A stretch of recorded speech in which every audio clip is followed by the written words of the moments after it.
लिखारी सभा बरनाला वालों पहला गजल सन्मान जोड़ा है रंजीत सिंह धूरी को दिता जाता है। साढ़े लिए ये बड़ी माण की गल है कि अज असी उस्ताद गजल को लखन करते दस्तार रसम भी अदा करनी है। इन्होंने दो नवे चेले भावें कि इन्होंने पहला लगे हुए ने अज लगे फॉर्मल तौर पर अज उन्होंने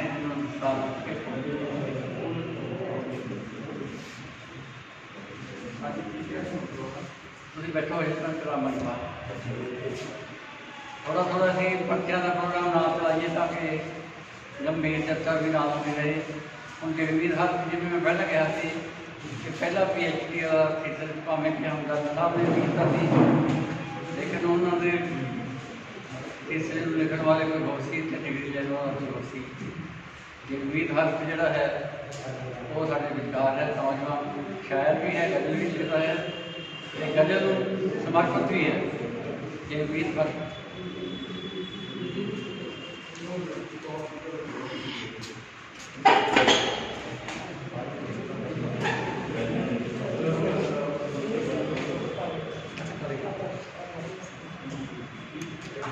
बहुत धन्यवाद।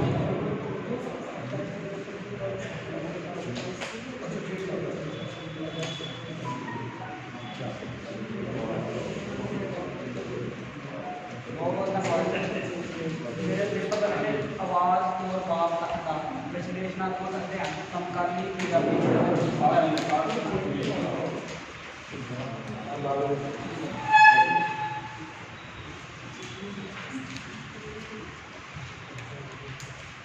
गजल गीत रवाई नज़म बाग कविता का एक रूप है, परंतु ये बाकी के काव्य रूपों नालों रूप विधान कारण वधेरे सुचेत ते बौद्धिकता भरपूर सिरजन कर गया है।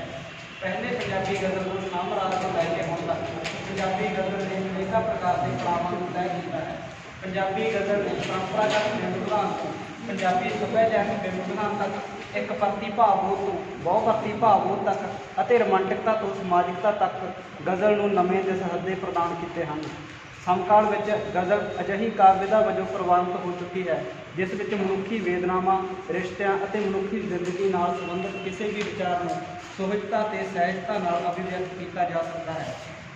ਪੰਜਾਬੀ ਗਜ਼ਲ ਚਿੰਤਕ ਹੁਣ ਇਸ ਵਿਚਾਰ ਨਾਲ ਪੂਰਨ ਸਹਿਮਤ ਹਨ ਕਿ ਜਦੀਦ ਜਾਂ ਸਮਕਾਲੀ ਗਜ਼ਲ ਨੂੰ ਗਤਿਆਨੁਸੀ ਪਰਿਭਾਸ਼ਾ ਵਿੱਚ ਸੀਮਿਤ ਨਹੀਂ ਕੀਤਾ ਜਾ ਸਕਦਾ, ਕਿਉਂਕਿ ਗਜ਼ਲ ਦਾ ਘੇਰਾ ਸਮੇਂ ਨਾਲ ਵਿਸਤ੍ਰਿਤ ਹੋਇਆ ਹੈ। डॉक्टर साधु सिंह हमदर्द अपने शोध प्रबंध गजल जन्म के विकास में लिखते हैं, गजल की सिर्फ मशहूर की सुंदरता के वर्णन के आशक के मन की कैफियत को बयान करने विकसित हुई सी, पर हौली हौली इसने अपने घेरे को होर भी विस्तृत कर लिया। इसे प्रकार डॉक्टर जगतार चोण भी पंजाबी गजल पुस्तक की भूमिका पंजाबी गजल एक नज़र में लिखते हैं। अज गजल अपने अर्थों दी सारिया सीमावां तोड़ के असीम अर्थों की मालक बन गई है। इसका अर्थ केवल औरतों नाल गल्लां करन तक महदूद नहीं, संगों इस विच हर तरह का ख्याल पैदा किया जाता है। इसी प्रकार जिस वक्त जी के विचार भी गजल के जिन्होंने विचारधारा गुणों की पुष्टि करते हैं उन्होंने एक शेर को समकाली गजल की प्रकृति या सुभाव बारे पता चलता है। कदों की मर गई हिंदी जे रही थी इसना अंदर गजल मुटियार हुई है कि मिट्टी देखना अंदर। समकाली पंजाबी गजल परंपरागत कीमत घेरिया आशिकाना रिंदाना सूफियाना मुझे आके समाजिक सरोकारां लारे कीमत इकाइयां को अपने कलावे में लै रही है।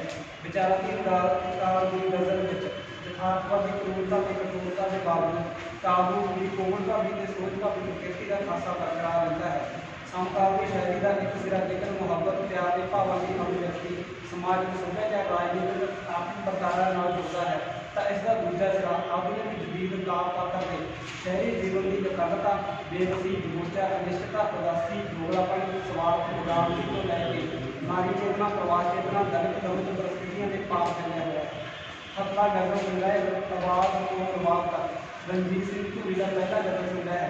रणजीत सिंह धूरी की सृजन प्रक्रिया जिला काल पात्र समकाल दी सारिया समस्यावां नाल जुड़ता नजर आता है, क्योंकि रणजीत सिंह धूरी का सिरजा काल पात्र कोई आदर्श नायक नहीं है बल्कि जन सुधारण का कोई सुधारण मुखी है। ਧੂਰੀ ਦੀ ਗਜ਼ਲ ਵਿਚਾਰਧਾਰਾ ਨੂੰ ਸਮਕਾਲੀ ਪੰਜਾਬੀ ਗਜ਼ਲ ਦੀ ਰੋਸ਼ਨੀ ਵਿੱਚ ਬਾਚਦੇ ਹਨ। ਜੋ ਪਹਿਲਾ ਪ੍ਰਮੁੱਖ ਸਰਦਾਰ ਨਜ਼ਰ ਆਉਂਦਾ ਹੈ ਉਹ ਪਿਆਰ ਮੁਹੱਬਤ ਦੀ ਪੇਸ਼ਕਾਰੀ ਵੀ ਹੈ।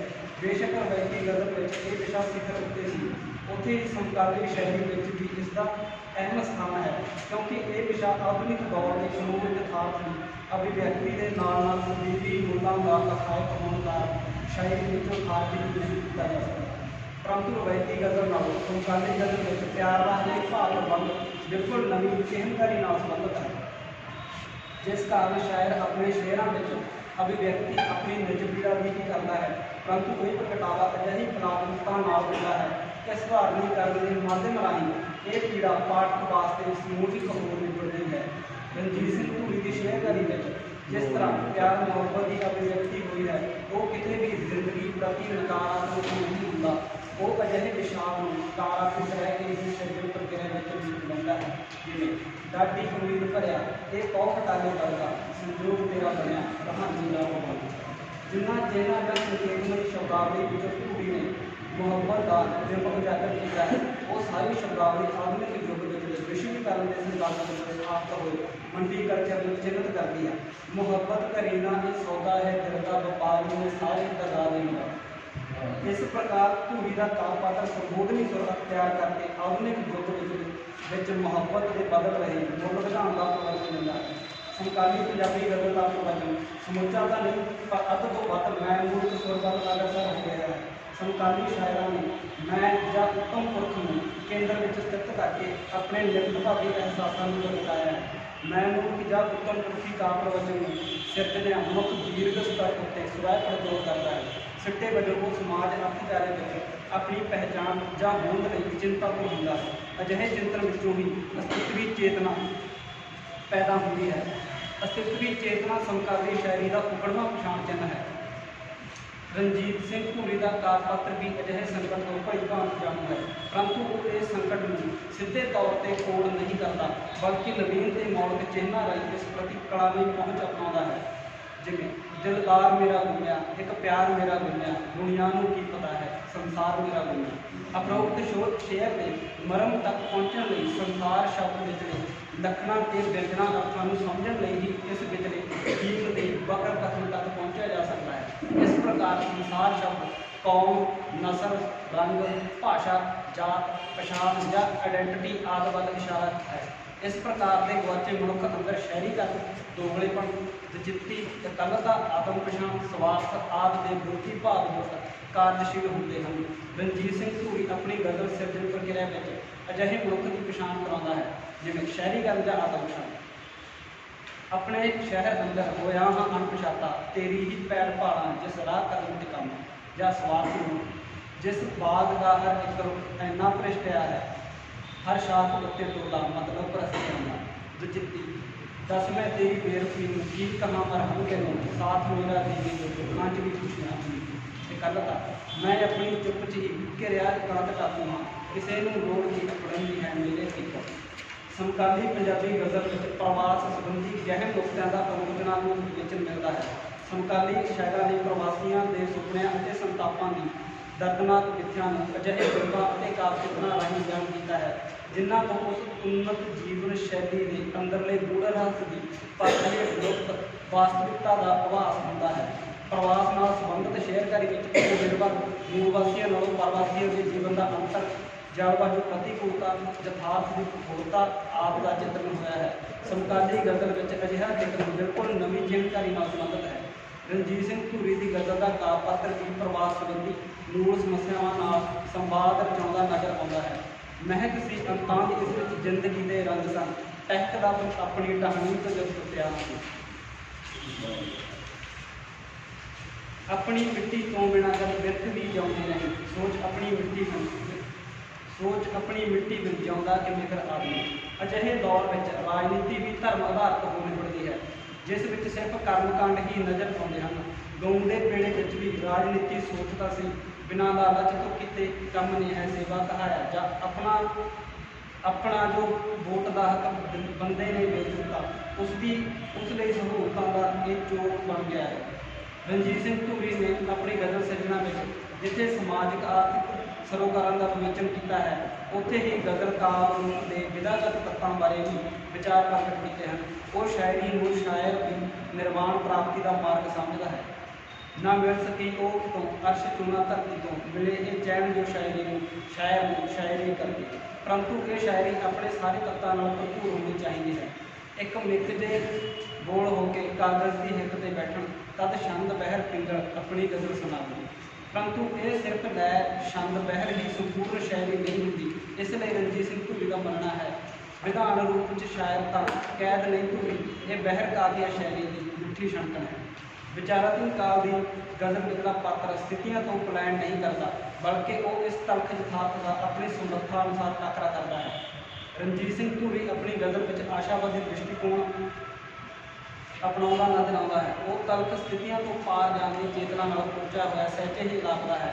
ਬਣਾਇਆ ਬੇਪਰਾ ਮੈਨੂੰ ਤੇ ਮੈਥੋਂ ਖੋਹ ਲਏ ਅੰਦਰ, ਮੈਂ ਆਪਣੇ ਆਧੜੇ ਤੱਕ ਫਿਰ ਵੀ ਸਹਿਜੇ ਪਹੁੰਚ ਜਾਵਾਂਗਾ। ਜਾਂ ਬੇਖੁਦਾ ਸੁੱਕਾ ਮੈਂ ਹਰਿਆ ਭਰਿਆ ਹੋਣਾ ਲੋਚਦਾ, ਤਾਂ ਕਿ ਫਿਰ ਜਿਹੜੇ ਪਰਿੰਦੇ ਬਾਸਕੇ ਬਣ ਕਰ ਸਕਾਂ। ਸਮਕਾਲੀ ਸ਼ਾਇਰਾਂ ਦੇ ਸਮਲਿਤ ਰਣਜੀਤ ਸਿੰਘ ਧੂਰੀ ਦੀ ਇਹ ਪਹੁੰਚ ਨਿਵੇਕਲੀ ਤੇ ਮੌਲਕ ਹੈ ਕਿ ਉਸਨੇ ਸਿਰਫ ਪ੍ਰਵਾਸ ਹੰਢਾਉਂਦੇ ਮਾਨਵ ਦੀ ਤਰਾਸਦੀ ਚੁੱਟੀ ਨੂੰ ਹੀ ਤਾਕਤ ਕਰਨ ਦਾ ਅੰਗ ਨਹੀਂ ਬਣਾਇਆ, ਬਲਕਿ ਪਿੱਛੇ ਰਹਿ ਕੇ ਪਰਿਵਾਰ ਦੀ ਪੂਰੀ ਵੇਦਨਾ ਨੂੰ ਵੀ ਅਭਿਵਿਅਕਤ ਕੀਤਾ ਹੈ। ਕੁੱਲ ਪੰਜਾਬੀ ਬਾਤ ਜੋ ਪ੍ਰਵਾਸ ਕਿੱਧਰ ਕਰ ਰਹੇ, ਬੰਦ ਬੂਹੇ ਵੇਖ ਹੋ ਕੇ ਭਰਦੀਆਂ ਹਨ ਕਿਤਰੀ। ਆਧੁਨਿਕ ਯੁੱਗ ਬੋਧ ਨਾਲ ਪਹੁੰਚੇ ਮਨੁੱਖ ਦਾ ਗੈਬੀ ਤਾਕਤਾਂ ਵਿੱਚ ਯਕੀਨ ਘਟਿਆ ਹੈ। ਇਸ ਦੇ ਨਾਲ ਹੀ ਮਨੁੱਖ ਦਾ ਦ੍ਰਿਸ਼ਟਮਾਨ ਜਗਤ ਵਿੱਚ ਯਕੀਨ ਵਧਿਆ ਹੈ। ਸਿੱਟੇ ਵਜੋਂ ਦੈਬੀ ਜਾਂ ਗੈਬੀ ਸ਼ਕਤੀਆਂ ਦੀ ਥਾਂ ਪਦਾਰਥ ਦੀ ਸਮਰੱਥਾ ਵਿੱਚ ਮਨੁੱਖੀ ਆਸਥਾ ਵਧੀ ਹੈ। ਇਹ ਰੋਟ ਖੀਰ ਕੜਾਹ ਦਾ ਜੋ ਮੱਥਾ ਟੇਕ ਰਿਹਾ, ਤੂੰ ਵੇਖੀ ਕੁੱਤਿਆਂ ਕਾਵਾਂ ਦੇ ਹੀ ਕੰਮ ਹੀ ਆਉਣੇ ਹਨ। ਆਧੁਨਿਕ ਮਨੁੱਖ ਦੀ ਧਰਮ ਪ੍ਰਤੀ ਪਹੁੰਚ ਤਰਕ ਆਧਾਰਿਤ ਹੋ ਗਈ ਹੈ। ਸਮਕਾਲੀ ਮਨੁੱਖ ਸਮਝ ਚੁੱਕਾ ਹੈ ਕਿ ਜਦੋਂ ਧਰਮ ਆਪਣੀ ਮਾਨਵਕਾਰੀ ਭੂਮਿਕਾ ਗਵਾ ਕੇ ਨਿਰੋਲ ਰੀਤੀਵਾਦੀ ਕਰਮਕਾਂਡ ਦਾ ਨਿਭਾਅ ਬਣ ਕੇ ਰਹਿ ਜਾਂਦਾ ਹੈ, ਤਾਂ ਉਹ ਆਮ ਲੋਕਾਂ ਦੀ ਥਾਂ ਸਥਾਪਤੀ ਦੇ ਹਿੱਤਾਂ ਦਾ ਸੰਵਾਹਕ ਬਣ ਜਾਂਦਾ ਹੈ। ਅਜਿਹੇ ਧਰਮ ਪਖੰਡਵਾਦ ਤੋਂ ਨਿਸ਼ਚੇ ਹੀ ਸਧਾਰਨ ਮਨੁੱਖ ਵਿੱਚ ਉਦਾਸੀਨਤਾ ਆਉਂਦੀ ਹੈ। ਅੰਧ ਵਿਸ਼ਵਾਸਾਂ ਨਾਲ ਭਰੇ ਧਰਮ ਨੂੰ ਉਹ ਫਾਲਤੂ ਦਾ ਜੰਜਾਲ ਸਮਝਦਾ ਹੈ। ਅੰਧ ਵਿਸ਼ਵਾਸ ਵਿੱਚ ਫਸੇ ਬਹੁਤੇ ਧਰਮ ਬਣਿਆ ਜੰਜਾਲ ਹੈ। ਇਤਿਹਾਸ ਰਾਹੀਂ ਸ਼ਾਇਦ ਪੂਰਬਲੇ ਸਥਾਪਤ ਮੁੱਲ ਜਾਂ ਵਿਸ਼ਵਾਸਾਂ ਨੂੰ ਸਿਰਫ ਦਰੜਾਉਂਦਾ ਹੀ ਨਹੀਂ, ਬਲਕਿ ਯੁੱਗ ਬੋਧ ਅਨੁਸਾਰ ਇਹਨਾਂ ਦਾ ਵਿਸਥਾਪਨ ਵੀ ਕਰਦਾ ਹੈ। ਇਸ ਯੁਗਤ ਨੇ ਗਜ਼ਲ ਨੂੰ ਸੋਹਜ ਹੀ ਪ੍ਰਦਾਨ ਨਹੀਂ ਕੀਤਾ, ਬਲਕਿ ਵਿਚਾਰਾਂ ਨੂੰ ਪਰਪੱਕਤਾ ਤੇ ਗਹਿਰਾਈ ਵੀ ਦਿੱਤੀ ਹੈ। ਖੁਦ ਸਾਂ ਮੱਛੀ ਦੀ ਅੱਖ, ਮੈਂ ਕੀ ਕਰਦਾ, ਮੈਂ ਨਿਸ਼ਾਨੇ ਤੋਂ ਤਾਂ ਹੀ ਚੁੱਕਿਆ। ਰਣਜੀਤ ਸਿੰਘ ਧੂਰੀ ਨੇ ਸਿੱਖ ਧਰਮ ਨਾਲ ਸੰਬੰਧਿਤ ਜਨਮ ਸਾਖੀਆਂ ਨੂੰ ਮਿੱਥ ਵਜੋਂ ਵਰਤ ਕੇ ਕਾਵਿ ਅਭਿਵਿਅਕਤੀ ਦਾ ਆਧਾਰ ਬਣਾਇਆ ਹੈ।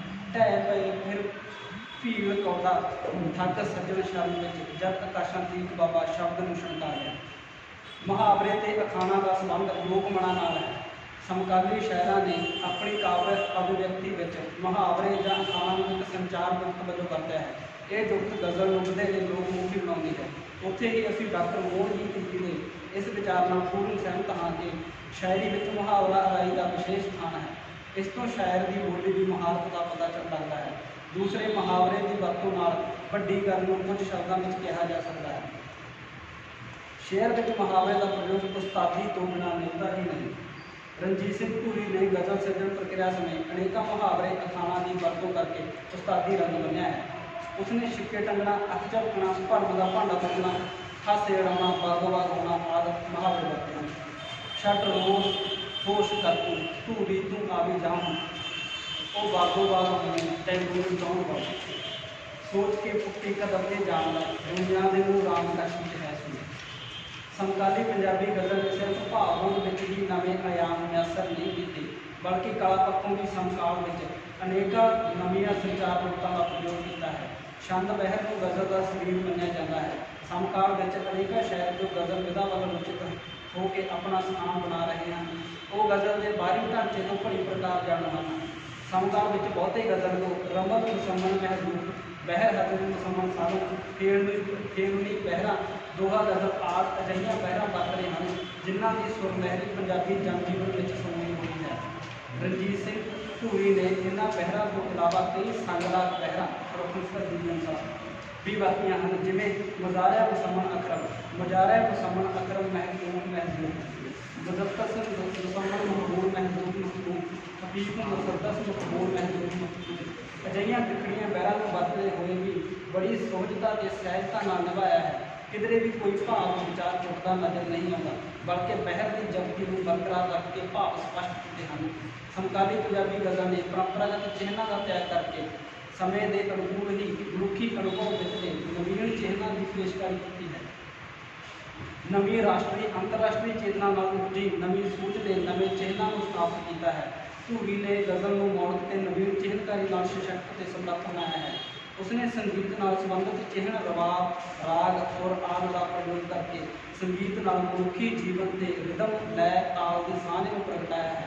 ਉਸਨੇ ਪੰਜਾਬੀ ਗ੍ਰਾਮੀਣ ਸਮਾਜ ਨਾਲ ਸੰਬੰਧਿਤ ਚਿਹਨਕਾਰੀ ਵਿਸਾਖੀ, ਕਿੱਕਲੀ, ਲੋਕ, ਭੰਗੜਾ, ਮੋਹਰ, ਸੱਤ ਦਾ ਪ੍ਰਯੋਗ ਕਰਕੇ ਗਜ਼ਲ ਨੂੰ ਪੇਂਡੂ ਰਹਿਤਰ ਨਾਲ ਜੋੜਿਆ ਹੈ। ਸ਼ਾਇਰੀ ਇੱਕ ਕਿਰਿਆਵੰਤ ਅਮਲ ਹੈ। ਇਸ ਅਮਲ ਨੂੰ ਸਮਕਾਲੀ ਸ਼ਾਇਰਾਂ ਨੇ ਕਈ ਪ੍ਰਕਾਰ ਦੀਆਂ ਪ੍ਰਗਟਾਵਿਧੀਆਂ ਰਾਹੀਂ ਵਧੇਰੇ ਸਪਸ਼ਟ, ਸੰਕੇਤਮਈ ਤੇ ਸੁਹਜਮਈ ਬਣਾਇਆ ਹੈ। ਆਤਮਵਚਨੀ ਜਾਂ ਸਵੈ-ਕਥਨੀ ਸੰਬੋਧਨ, ਸਵਾਲੀਆ ਪ੍ਰਸ਼ਨੀ ਸ਼ੈਲੀ ਤੋਂ ਸ਼ਾਇਰ ਦਾ ਸਮਕਾਲੀ ਪ੍ਰਸਥਿਤੀਆਂ ਬਾਰੇ ਗਿਆਨ ਦਾ ਪਤਾ ਚੱਲਦਾ ਹੈ। ਸਮਕਾਲੀ ਗਜ਼ਲ ਵਿੱਚ ਸੰਬੋਧਨ ਸ਼ੈਲੀ ਦੀ ਵਰਤੀ ਕੀਤੀ ਜਾ ਰਹੀ ਹੈ। ਇਹ ਸੰਬੋਧਨ ਨਿਰੋਲ, ਪ੍ਰਚਾਰ ਜਾਂ ਨਾਅਰੇਬਾਜ਼ੀ ਨਹੀਂ ਹੈ, ਬਲਕਿ ਸਮਕਾਲੀ ਸਥਿਤੀਆਂ ਨਾਲ ਆਲੋਚਨਾਤਮਕ ਸੰਵਾਦ ਰਚਾ ਕੇ ਉਸ ਤੋਂ ਪਾਰ ਜਾਣ ਦੀ ਕਿਰਤ ਵੀ ਭਰਦਾ ਹੈ। ਬੇਸ਼ੱਕ ਇਹ ਸੰਬੋਧਨ ਵਧੇਰੇ ਸਵੈ-ਕਥਨੀ ਹੀ ਹੈ, ਪਰੰਤੂ ਇਹ ਸਵੈ ਸਿਰਫ ਸ਼ਾਇਰ ਦਾ ਨਹੀਂ ਹੈ, ਬਲਕਿ ਉਹ ਸਮੁੱਚੀ ਮਾਨਵਤਾ ਜਾਂ ਮਨੁੱਖਤਾ ਦੀ ਪ੍ਰਤੀਨਿਧਤਾ ਕਰਦਾ ਨਜ਼ਰ ਆਉਂਦਾ ਹੈ। ਸਵੈ-ਕਥਨੀ ਆਤਮਵਚਨੀ ਸਮੁੱਚੀ ਮਾਨਵਤਾ ਦੀ ਪ੍ਰਤੀਨਿਧਤਾ। ਕੀ ਕਰੋਗੇ ਮੇਰਾ ਪਤਾ ਪੁੱਛ ਕੇ, ਮੈਨੂੰ ਆਪਣੀ ਹੀ ਭਾਲ ਹੈ ਜਾਂ ਸੰਬੋਧਨ ਸ਼ੈਲੀ। ਇਹ ਹਵਾ, ਇਹ ਰੰਗ, ਮੌਸਮ ਵੇਖ ਕੇ ਜਮਾਤੇ ਨੂੰ ਦੋਸਤੋਂ ਮੈਨੂੰ ਤੁਹਾਡਾ ਸਾਥ ਦੇ ਆਵੇ। ਸਮਕਾਲ ਵਿੱਚ ਮਨੁੱਖੀ ਰਿਸ਼ਤਿਆਂ, ਕਦਰਾਂ ਕੀਮਤਾਂ, ਅਰਥਚਾਰੇ, ਸਮਾਜ ਵਰਤਾਰੇ ਵਿੱਚ ਮਨੁੱਖ ਨੂੰ ਥਾਂ-ਥਾਂ ਸਵਾਲਾਂ ਦੇ ਰੂਪ ਨੂੰ ਹੋਣਾ ਪੈਂਦਾ ਹੈ। ਇਸੇ ਕਾਰਨ ਹੀ ਸਮਕਾਲੀ ਗਜ਼ਲ ਵਧੇਰੇ ਪ੍ਰਸ਼ਨਵਾਚਕ ਹੁੰਦੀ ਹੈ। ਇਹ ਸੰਕੇਤ ਮਨੁੱਖ ਦੇ ਚੇਤੰਨ ਹੋਣ ਵਾਲਾ ਹੈ, ਕਿਉਂਕਿ ਇਹ ਸਥਾਪਤੀ ਨਾਲ ਸੰਵਾਦ ਰਚਾਉਂਦਾ ਹੈ। ਇਸੇ ਲਈ ਗੁਰਬਚਨ ਨੇ ਪ੍ਰਸੰਗ ਦਾ ਪ੍ਰਸੰਗਿਕਤਾ ਵਿੱਚ ਪ੍ਰਸ਼ਨ ਨੂੰ ਇੱਕ ਖਤਰਨਾਕ ਚਿੰਨ੍ਹ ਮੰਨਿਆ ਹੈ, ਜੋ ਸਥਾਪਤੀ ਨੂੰ ਹਿਲਾਉਣ ਦੀ ਸਮਰੱਥਾ ਰੱਖਦਾ ਹੈ। ਕਿੰਨੇ ਪੀਰ ਪੈਗੰਬਰ ਹੋ ਗਏ, ਜੀਵਨ ਵਿੱਚ ਫਿਰ ਕਿਉਂ ਹਨੇਰਾ? ਹੱਥ ਦੇ ਗਜ਼ਲ ਸੰਗ੍ਰਹਿ ਦੇ ਆਧਾਰ ਤੇ ਇਹ ਧਾਰਨਾ ਬਿਲਕੁਲ ਦੁਰਸਤ ਹੈ ਕਿ ਅਜੋਕੀ ਪੰਜਾਬੀ ਗਜ਼ਲ ਮੁੱਢਲੇ ਅਨੁਸਰਣਕ ਅਭਿਆਸੀ ਅਮਲ ਤੋਂ ਅਗਾਂਹ ਮੌਲਿਕ ਤੇ ਜੁਗਲਪੂਰਨ ਮੁਹਾਵਰਾ ਸਿਰਜਣ ਦੇ ਸਮਰੱਥ ਹੋ ਗਈ ਹੈ। ਇਸ ਵਿੱਚ ਵਰਤੇ ਜਾਣ ਵਾਲੇ ਚਿੰਨ੍ਹ, ਸੰਕੇਤ ਅਤੇ ਹੋਰ ਸੰਚਾਰ ਬਿਰਤਾਂ ਸਮਕਾਲ ਨਾਲ ਸੰਬੰਧਿਤ ਹੋਣ ਦੇ ਬਾਵਜੂਦ ਚਿਰਕਾਲਿਕ, ਸਰਬਕਾਲਿਕ ਅਤੇ ਸਰਵਭੌਮਿਕ ਅਰਥ ਵੀ ਰੱਖਦੇ ਹਨ। ਉਪਰੋਕਤ ਵਿਚਾਰ ਵਿਮਰਸ਼ ਤੋਂ ਪਤਾ ਚੱਲਦਾ ਹੈ ਕਿ ਰਣਜੀਤ ਸਿੰਘ ਧੂਰੀ ਦੀ ਗਜ਼ਲ ਵਿਸ਼ੇ ਅਤੇ ਵਿਧਾਗਤ ਨਿਭਾਅ ਪੱਖੋਂ ਪਰੰਪਰਾਗਤ ਅਤੇ ਨਵੀਨਤਾ ਦੇ ਵਿਚਕਾਰਲਾ ਰਸਤਾ ਚੁਣਦੀ ਹੈ। ਗਜ਼ਲ ਦਾ ਰੂਪਾਕਾਰੀ ਵਿਧਾਨ ਇਸ ਵਿਧਾ ਦੀ ਮੂਲ ਨੂੰ ਪਰੰਪਰਾ ਤੋਂ ਟੁੱਟਣ ਨਹੀਂ ਦਿੰਦਾ। ਇਸ ਰਵਾਇਤੀ ਸਾਂਝੇ ਵਿੱਚ ਸ਼ਾਇਰ ਨੇ ਆਪਣੇ ਅਨੁਭਵ, ਦ੍ਰਿਸ਼ਟੀ ਤੇ ਦ੍ਰਿਸ਼ਟੀਕੋਣ ਦੀ ਨਵੀਨ ਤੇ